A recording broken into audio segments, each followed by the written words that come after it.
He graduated college with a degree in philosophy and 2 boxes to his name. What he discovered next wasn't in any textbook. It was that the world had no room for him. So he built some.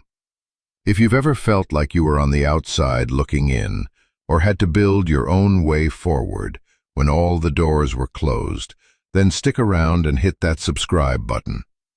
This channel is for people who know what it's like to start from zero. We're building a community here, one story at a time. The key to my dorm room felt like a cold, dead tooth in my palm. It had been my only key to any kind of home for 4 years. Now, it was just a piece of brass I was about to give back to a system that was officially done with me. I stood in the empty room, the walls a pale institutional beige, scarred with the ghosts of posters and sticky tack.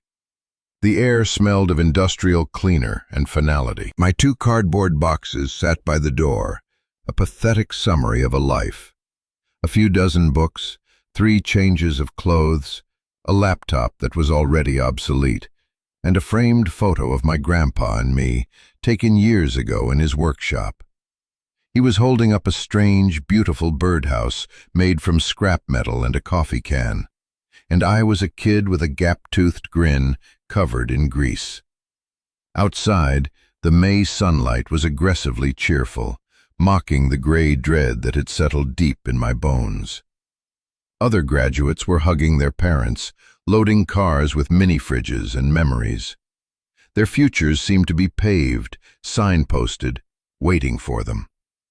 Mine was a fog bank rolling in off a cold sea. I had no car to load, no parents to hug. My grandpa, the only real family I'd had, passed away my freshman year.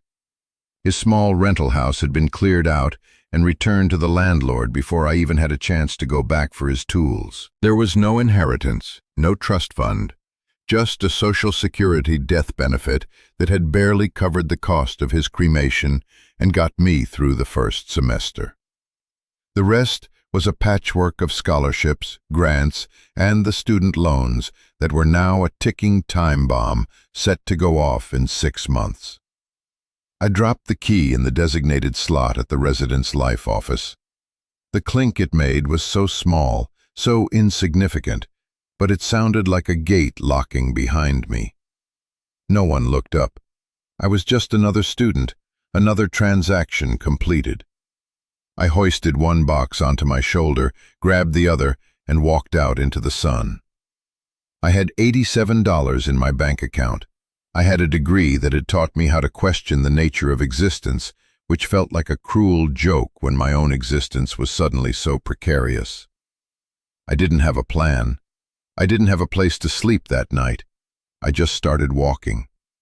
The first few hours were a blur of denial. I walked through the familiar college town, the boxes digging into my biceps, pretending I was just moving to a new apartment.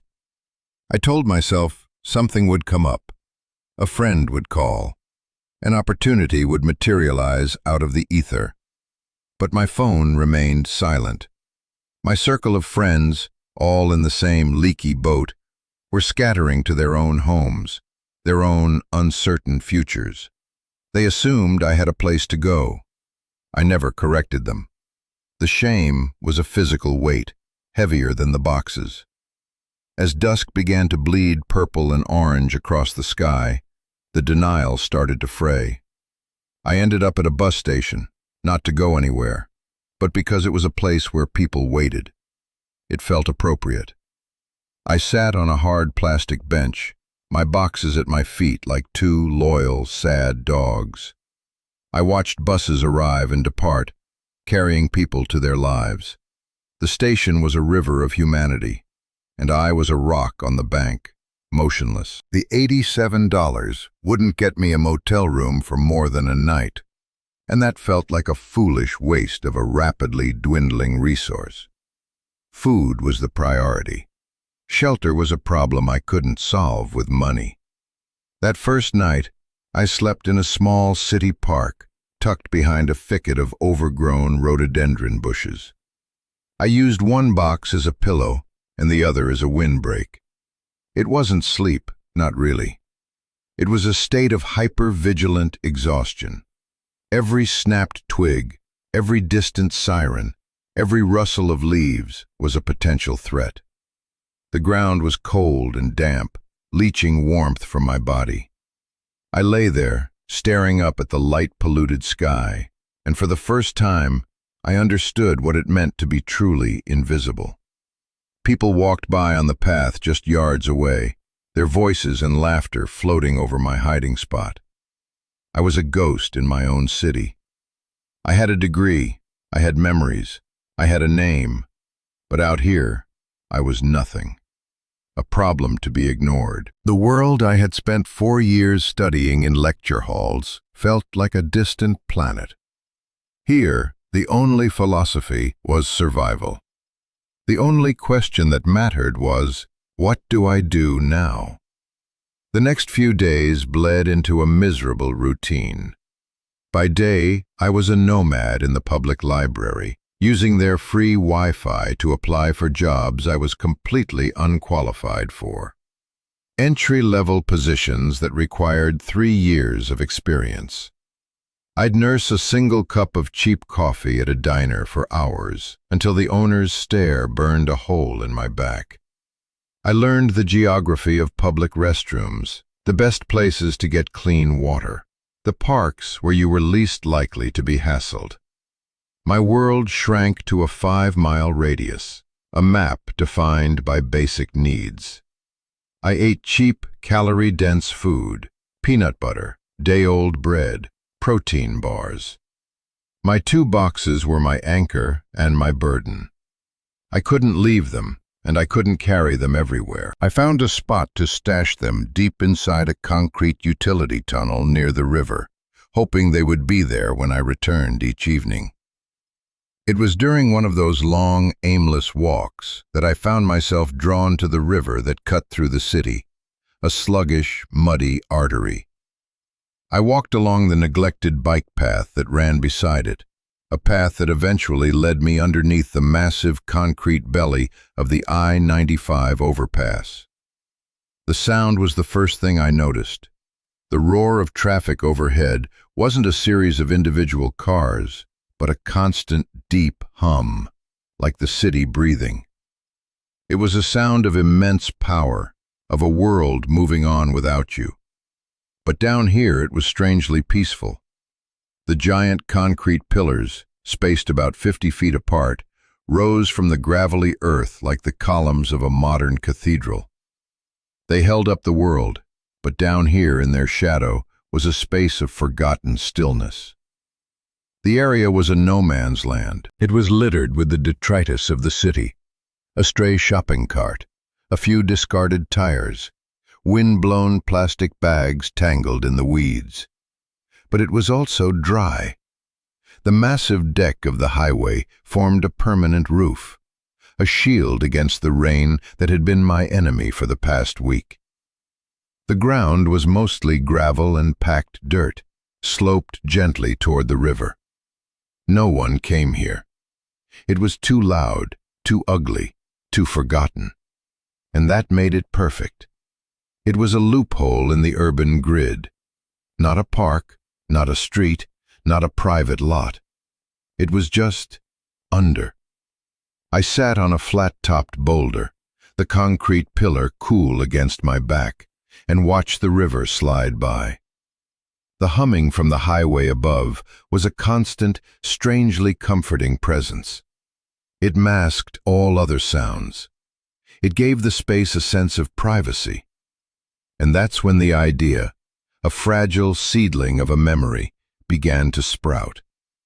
I thought of my grandpa's workshop, the smell of motor oil, sawdust, and welding flux. He was a master of improvisation, a genius of salvage. He could fix anything, build anything, from what other people threw away. He had this collection of old books, strange paperbacks from the 60s and 70s, with titles like The Anarchist's Cookbook and Shelter. He wasn't a radical. He just believed in being prepared, in knowing how to make things yourself. I remembered one book in particular. It had a whole chapter on building Quonset huts, those simple, arched shelters made of corrugated metal. The book described them as incredibly strong, efficient, and easy to build from scavenged materials. Grandpa had been fascinated by them. He'd once told me, "The arch is the strongest shape in nature, kid. It takes all the pressure, all the weight, and distributes it. It doesn't fight the load, it channels it." He'd been talking about engineering, but lying there in the park, feeling the crushing weight of my own situation, his words came back to me with a different meaning. Could I do it? Could I build a shelter here, under the bridge? A small, hidden space that was mine? The idea was insane. I had no tools, no materials, no skills. I had a philosophy degree. I knew Descartes and Kant, not carpentry and metalworking. But the memory of my grandpa, of his calloused, capable hands, of his quiet confidence, was a spark in the darkness. He had believed that knowledge was useless if you couldn't do anything with it. "Thinking is fine," he'd say, wiping grease from his hands with a rag, "but doing is what keeps the rain off your head." The thought took root. It was more than an idea for shelter. It was an idea for a purpose. It was a way to stop being a passive victim of my circumstances and become an active agent in my own survival. It was a way to fight back, not against a person, but against the formless, crushing indifference of the world. I looked at the vast, empty space between two of the concrete pillars. It was about 20 feet wide and stretched back 50 feet from the riverbank. It was a blank canvas, an ugly, forgotten, gravel-strewn canvas. But it was a canvas nonetheless. I stood up, the first flicker of something that wasn't despair lighting up inside me. It felt a little like hope, but it tasted more like resolve. I would build a home here. I had to. It was the only thing I could think of to do. The next morning, I began my new education. The library was no longer for job applications, it was for research. I used their computers to look up everything I could find about building improvised shelters, specifically Quonset huts. I downloaded PDF files of old military manuals and DIY guides from fringe websites onto a cheap USB stick. I studied diagrams of rib structures, foundation requirements, and techniques for waterproofing. My philosophy training, it turned out, was good for one thing: methodical, obsessive research. I broke the problem down into its component parts: foundation, frame, and skin. My first task was to scout for materials. This became my full-time job. I was no longer an unemployed graduate. I was a salvager, a prospector in a wilderness of urban decay. I learned the city's rhythms of waste. I knew which alleyways behind which businesses were most likely to yield useful trash. I knew that construction sites were gold mines, especially on weekends when no one was around.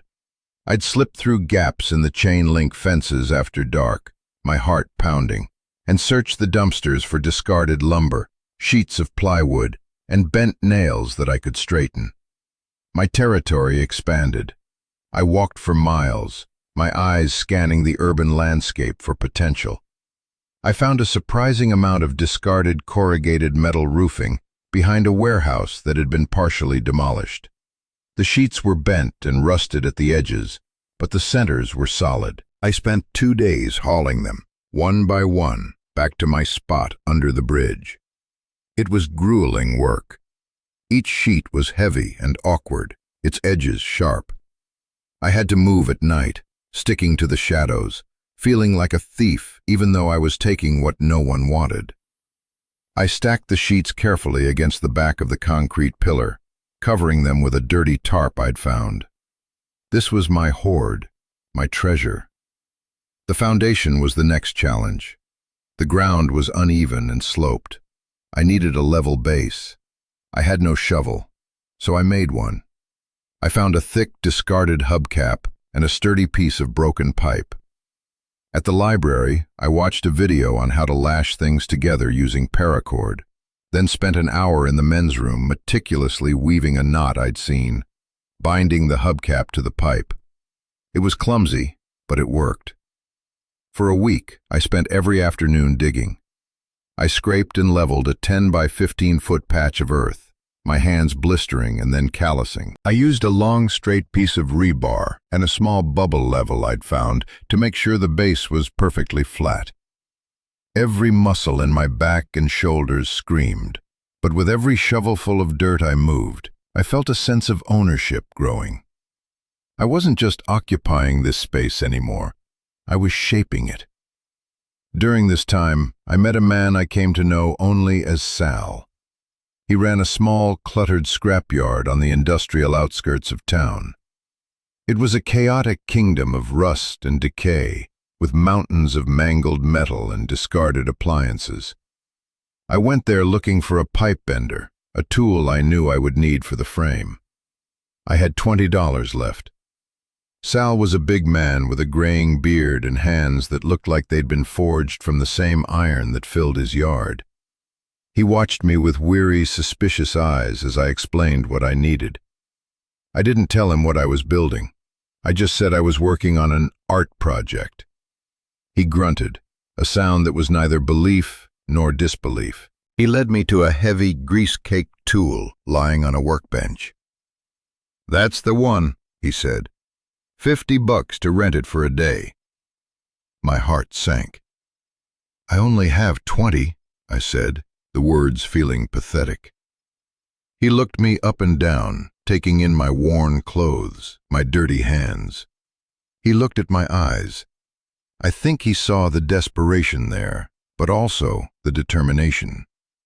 He was quiet for a long time, just looking.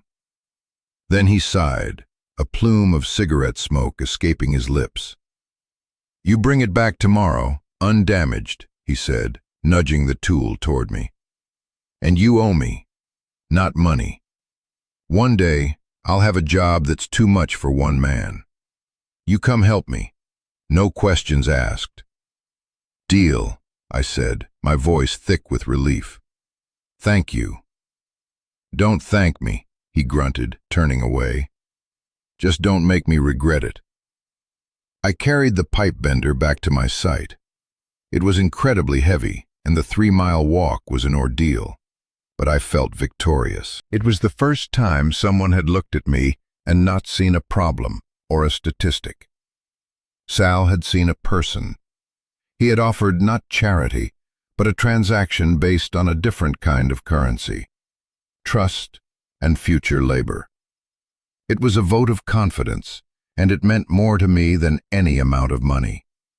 That night, under the bridge, with the traffic rumbling a lullaby overhead, I laid out my salvaged pipes, ready to begin building the skeleton of my home. The arch, the shape that channels the pressure. The frame was the bones of the thing, and it had to be strong. I had managed to salvage a dozen lengths of thin-walled electrical conduit, each 10 feet long. They were light but surprisingly rigid. According to the old manuals I'd studied, this was the perfect material. The pipe bender Sal had loaned me was a simple, brutal machine. It was all leverage. I put the first piece of conduit in, braced my feet, and pulled on the long handle. The metal groaned in protest, but it bent, slowly, into a perfect, uniform curve. The feeling was intoxicating. I was imposing my will on raw material, turning a straight line into a graceful arch. It took me the entire day to bend all 12 pipes into identical half-circles. My shoulders ached, and my hands were raw. But as I laid them out on the ground, I could see the shape of the shelter for the first time. It looked like the rib cage of some strange metallic beast. I remembered my grandpa teaching me how to build a model airplane, the delicate balsa wood frame. "The structure is everything, kid," he'd said. "The skin is just for show. It's the bones that have to hold up in a storm." The next day, I returned the pipe bender to Sal. He inspected it with a critical eye, grunted his approval, and simply nodded. No more words were needed. Our contract was sealed. Now I had to raise the ribs. I had no help, so I had to be clever. I drilled holes into the ends of each pipe. Then I drove long stakes of rebar I'd found at a construction site, deep into the packed earth on either side of my leveled foundation. I could then slide the hollow ends of the conduit ribs over these stakes.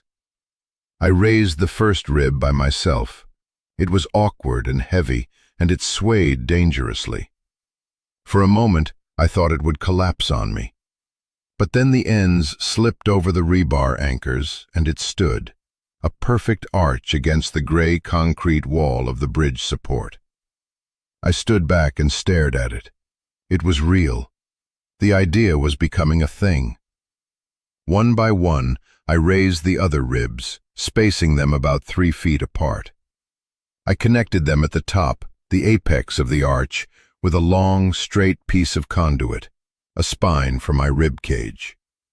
I lashed every joint together with baling wire, another treasure from a dumpster behind a feed store. I twisted the wire with a pair of pliers until my fingers were numb, making sure every connection was tight and strong. The completed frame was surprisingly sturdy. I pushed against it, and it barely budged. It flexed slightly, distributing my weight across the entire structure, just like my grandpa said it would. It was a skeleton, waiting for skin. This was the part that truly transformed it. I started attaching the corrugated steel sheets to the frame. This was the most difficult and dangerous part of the build. I had to drill holes through the metal and then bolt it to the conduit frame. I had a cheap battery-powered drill I'd bought for $10 at a pawn shop, its battery life laughably short. I'd have to charge it at the library's public outlets, feeling like a thief of electricity. Each sheet of metal was unwieldy. I'd lift one into place, balance it on the curved frame, and try to hold it steady with one hand while I drilled with the other. More than once, a sheet slipped, crashing to the ground with a sound like thunder, its sharp edge missing me by inches. I learned to work slowly, methodically. I started from the bottom on one side, overlapping each sheet like giant shingles to shed water. The sound of the drill biting into the metal, the screech of the bolts tightening. It was the music of creation. As I worked, my mind would drift back to my grandpa's workshop. I wasn't just remembering him, I was communing with him. Every problem I encountered, I'd ask myself, what would Grandpa do? When a bolt hole wouldn't align, I remembered him showing me how to use a tapered punch to drift it into place. When the drill bit got dull, I remembered him patiently showing me how to sharpen it on a grinding wheel. These weren't just memories, they were lessons, activated by necessity. I realized he hadn't just left me with a photograph, he had left me with a practical wisdom, a way of seeing and solving problems that was more valuable than any inheritance. My philosophy degree taught me to deconstruct arguments. My grandpa taught me how to construct a reality. The structure slowly enclosed itself. The open skeleton of ribs disappeared under a shell of weathered, rust-streaked steel. It began to look like a small, halved cylinder of metal, nestled between the massive concrete legs of the highway. It was 10 feet wide and about 7 feet tall at its center, just high enough for me to stand up straight. It was 15 feet long, enough for a sleeping area and a small space to sit. The final piece was the front wall. I framed it with scavenged 2x4s, leaving an opening for a door. I used a sheet of heavy plywood for the door itself, attaching it with hinges I'd stripped from a discarded kitchen cabinet. I even found an old barrel bolt for a lock. The first time I closed that door and slid the bolt home, the world outside disappeared. The roar of the traffic above became a dull, muffled drone. The space inside was dark and quiet. It was mine. It was safe. I had built it with my own 2 hands, from the trash of a city that had no place for me. I leaned my back against the cool metal wall, slid down to the floor, and cried. It wasn't out of sadness or despair. It was the tears of sheer, overwhelming relief. I wasn't homeless anymore. I was home. Living under a bridge, even in a well-built shelter, is a life of constant vigilance. The first few weeks in the Quonset were a strange mix of profound security and simmering anxiety. Inside, with the door bolted, I felt a sense of peace I hadn't known in months. The structure was solid. The first time it rained, a real downpour, I sat inside and listened to the drops drumming on the metal roof. It was the coziest sound in the world. The water streamed down the curved sides and away from the foundation, just as the diagrams had promised. I was dry. I was safe. It was a miracle of my own making. But the world outside was always there. The fear of discovery was a constant companion. Every time I heard voices nearby or saw the beam of a flashlight cutting through the darkness under the bridge, my heart would seize up. I was a ghost, and my biggest fear was being seen. I learned to move like one. I never used a light that could be seen from the outside. I cooked my meals, mostly ramen or canned soup, on a tiny camping stove, but only late at night when the smell was less likely to travel. I camouflaged the Quonset as best I could, piling up old tires and discarded pallets against the front wall to break up its shape and make it look like just another pile of junk. My daily routine was governed by stealth. I'd leave before dawn, locking the door behind me, and walk to a 24-hour gym where I'd bought the cheapest possible membership. For $15 a month, I had access to a hot shower and a clean bathroom. It was a small anchor to normalcy, a way to wash off the grime and feel human for a little while each day. Then I'd head to the library, not just for the internet anymore, but for the warmth and the quiet. I started reading again, not for a class, but for myself. I read novels, history, poetry. It felt like I was slowly rebuilding my mind, just as I had rebuilt my world. One evening, I had a close call. I was walking back to the bridge as dusk fell when I saw a police car parked on the access road nearby. 2 officers were getting out, their flashlights sweeping across the pillars. My blood ran cold. I ducked behind a concrete abutment, my heart hammering against my ribs. This is it, I thought. They'll find it. They'll tear it down. Everything I had built, all that work, would be gone in an hour. I watched as they did a cursory search of the area. It was a routine patrol, looking for encampments. Their flashlight beams danced across my camouflage shelter, passed over it, and moved on. They saw a pile of trash, exactly as I had intended. After a few minutes that felt like a lifetime, they got back in their car and drove away. I stayed hidden for another half hour, my body shaking with adrenaline. The fragility of my existence had been laid bare. My home existed only as long as it remained invisible. That night, huddled inside the Quonset, the fear curdled into a profound loneliness. I had built a fortress against the elements, but I couldn't build one against my own isolation. I was completely, utterly alone in my secret world. The pride I felt in my creation was hollowed out by the fact that I couldn't share it with anyone. Who could I tell? Who would understand? To the rest of the world, I was either a vagrant to be cleared away or a failure to be pitied. The sheer weight of it all pressed down on me. I thought about giving up, about walking into a social services office and turning myself over to the system. It would be easier. I wouldn't have to live in constant fear. I would have a cot in a room full of strangers, 3 meals a day, and a case number. And this is the part of the story where you hit a wall. I mean a real wall. The kind that seems so big and so solid that you can't imagine ever getting over it. Have you ever been there? That point where giving up feels like the only sane option, where the fight just doesn't seem worth it anymore. Let me know in the comments because I read every single one. It's important to know we're not alone in those moments. That feeling of being at the absolute bottom. It's a terrifying place to be. I was there, in my metal shell, wondering if I had the strength to keep going. I was safe from the rain, but I was drowning on the inside. I lay on my sleeping bag, staring up at the dark curve of the ceiling, the traffic overhead a distant, mournful rumble. The temptation to quit was immense. It whispered to me that I was just playing games, that this wasn't a real life, that I was a fraud, a man with a degree, living in a tin can made of garbage. The shame I've been holding at bay for months came flooding back. Maybe everyone else was right.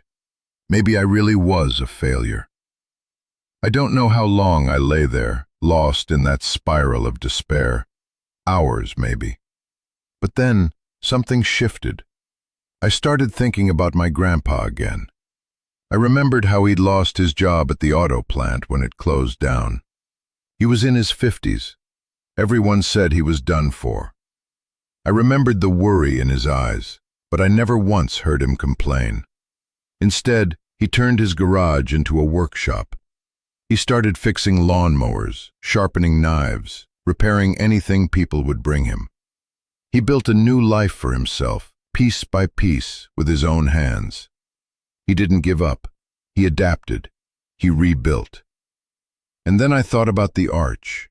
The shape he told me was the strongest. It doesn't fight the pressure. It channels it. It turns a crushing weight from above into a solid foundation. And I realized, in a moment of stunning clarity, that I was doing the same thing. The pressure of homelessness, of poverty, of invisibility. I hadn't broken under it. I had channeled it. I had used that pressure as the driving force to build something. This Quonset hut wasn't a symbol of my failure. It was a monument to my will to survive. It wasn't a joke. It was the most real and honest thing I had ever done in my life. The choice became simple. To walk away from it would be to walk away from myself, from the person I had become in this strange, difficult process. To go to a shelter would be to admit defeat, to hand over my agency to someone else. I had built this home. I had earned this small, secret space in the world, and I wasn't going to abandon it. I sat up. The despair was gone, replaced by a cold, hard resolve. This was my place. I would protect it. I would improve it. I would not just survive here. I would live here. The fear was still there, a low hum in the background, but it no longer had power over me. It was just another part of the environment, like the sound of the traffic or the smell of the river. I got up, lit a small candle, and looked around my home. It was small, it was crude, it was made of junk, but it was the product of my own labor, my own ingenuity, my own resilience.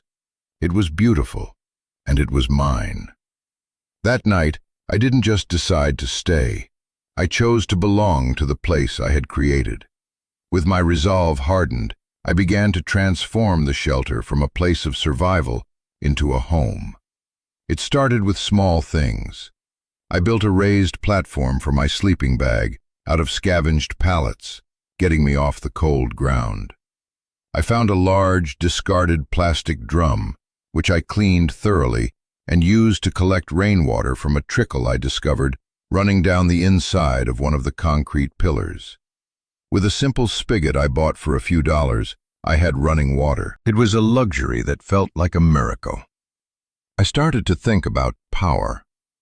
The library was great for charging my phone and drill, but I wanted light inside the Quonset. I went back to Sal's scrapyard. I didn't ask for a handout. I told him I wanted to work off the debt I owed him for the pipe bender. He looked surprised, Then a slow smile spread across his face. "All right, college boy," he said. "Show up tomorrow at 7. Don't be late." For the next 2 weeks I worked for Sal. It was the hardest physical labor I'd ever done. I sorted mountains of scrap metal, dismantled old engines, and loaded heavy materials onto trucks. It was dirty, exhausting, and dangerous. But it was also honest. I learned the difference between ferrous and non-ferrous metals, the value of copper wiring, the art of breaking down a complex machine into its valuable components. Sal was a tough boss, but he was fair. He never mentioned my art project again. At the end of the 2 weeks, he handed me $100. "You worked off your debt on the first day," he said, not meeting my eye. "This is for the rest. You're a hard worker." I tried to refuse, but he insisted. "Don't be an idiot," he grunted. "Take the money." I used that money to buy a small solar panel, a charge controller, and a deep cycle battery from an online RV supply store. I mounted the panel on a discrete section of the bridge's superstructure where it would get a few hours of direct sun each day. I ran the wires down to the Quonset, hiding them along the concrete beams.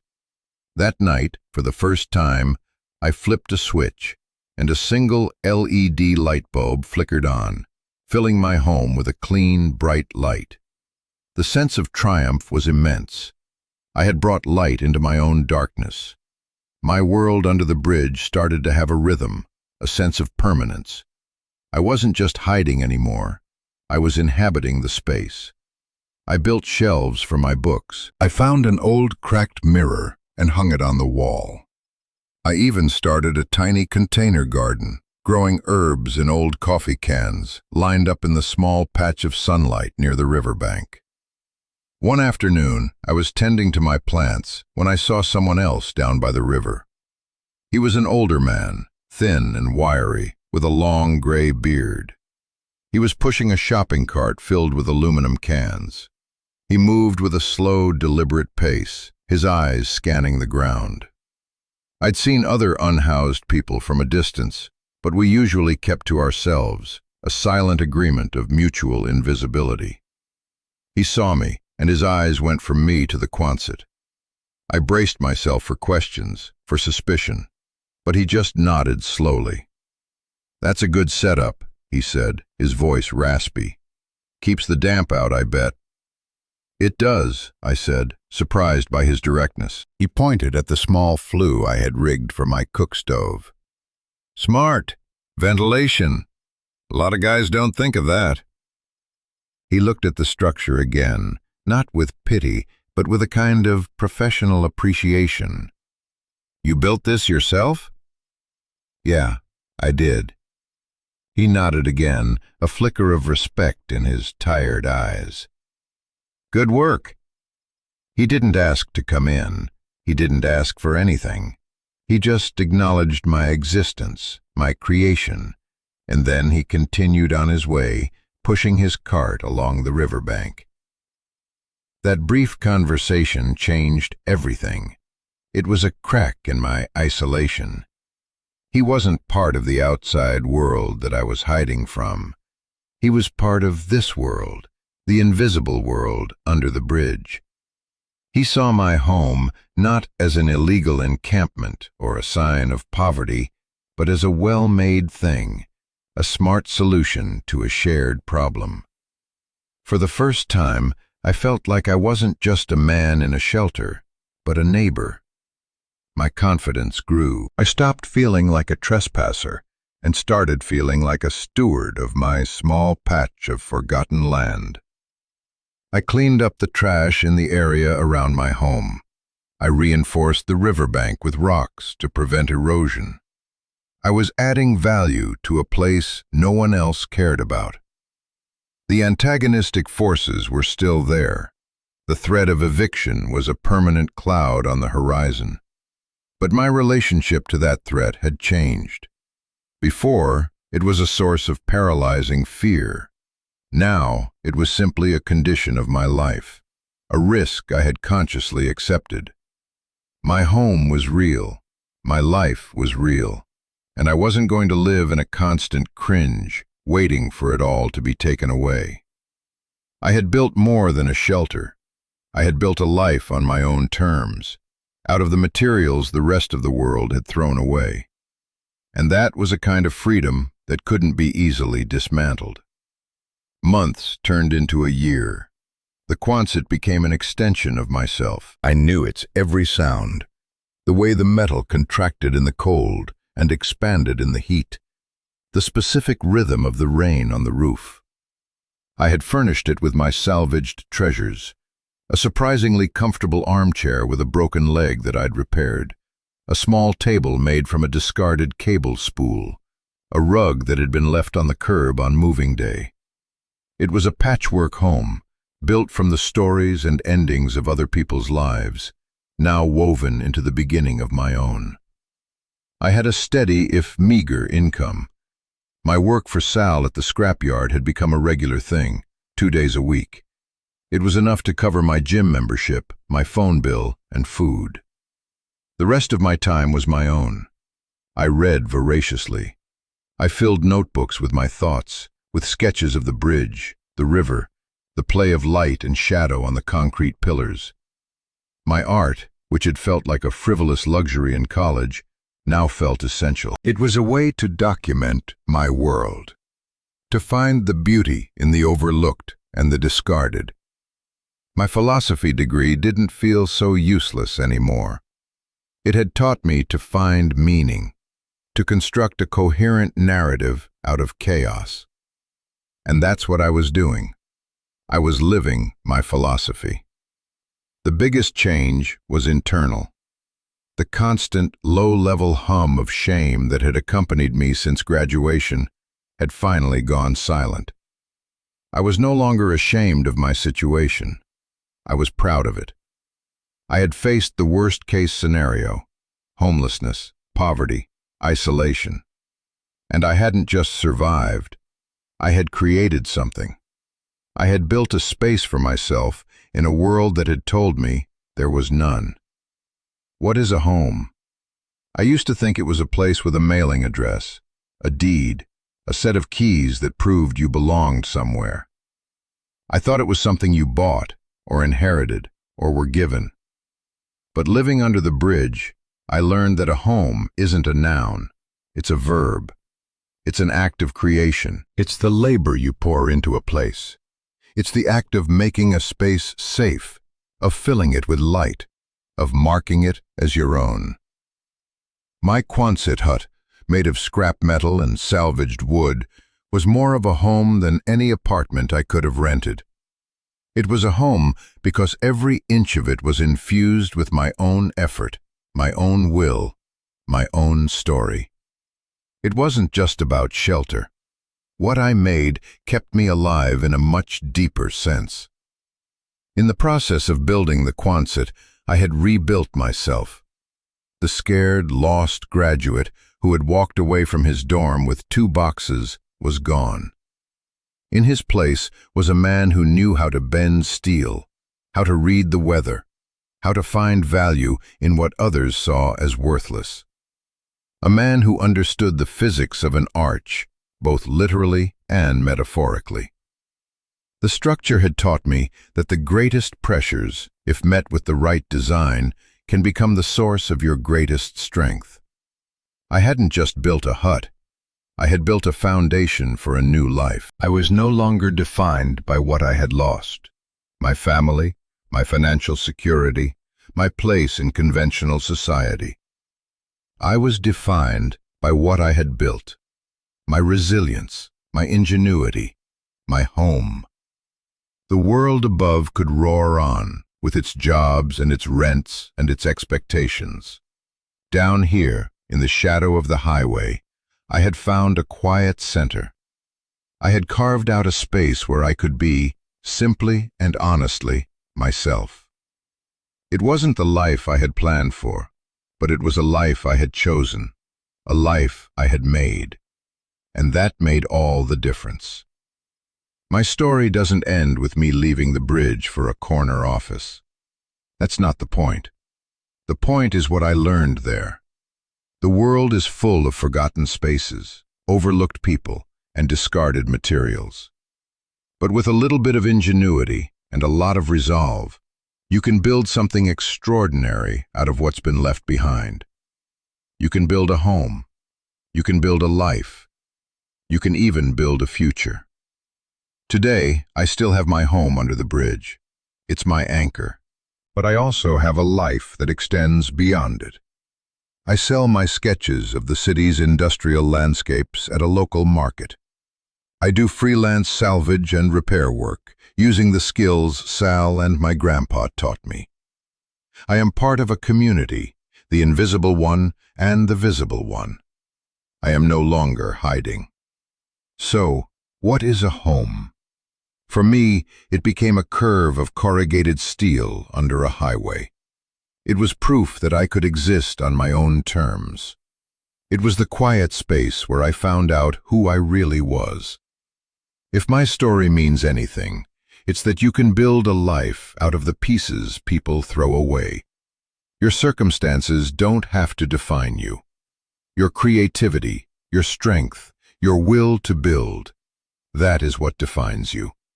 If you believe in second chances, in the power of resilience, and in finding a home in the most unexpected of places, then I hope you'll subscribe to this channel. Share your own story in the comments below.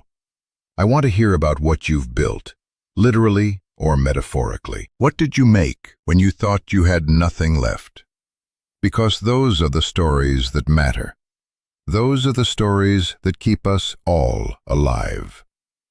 Thank you for listening.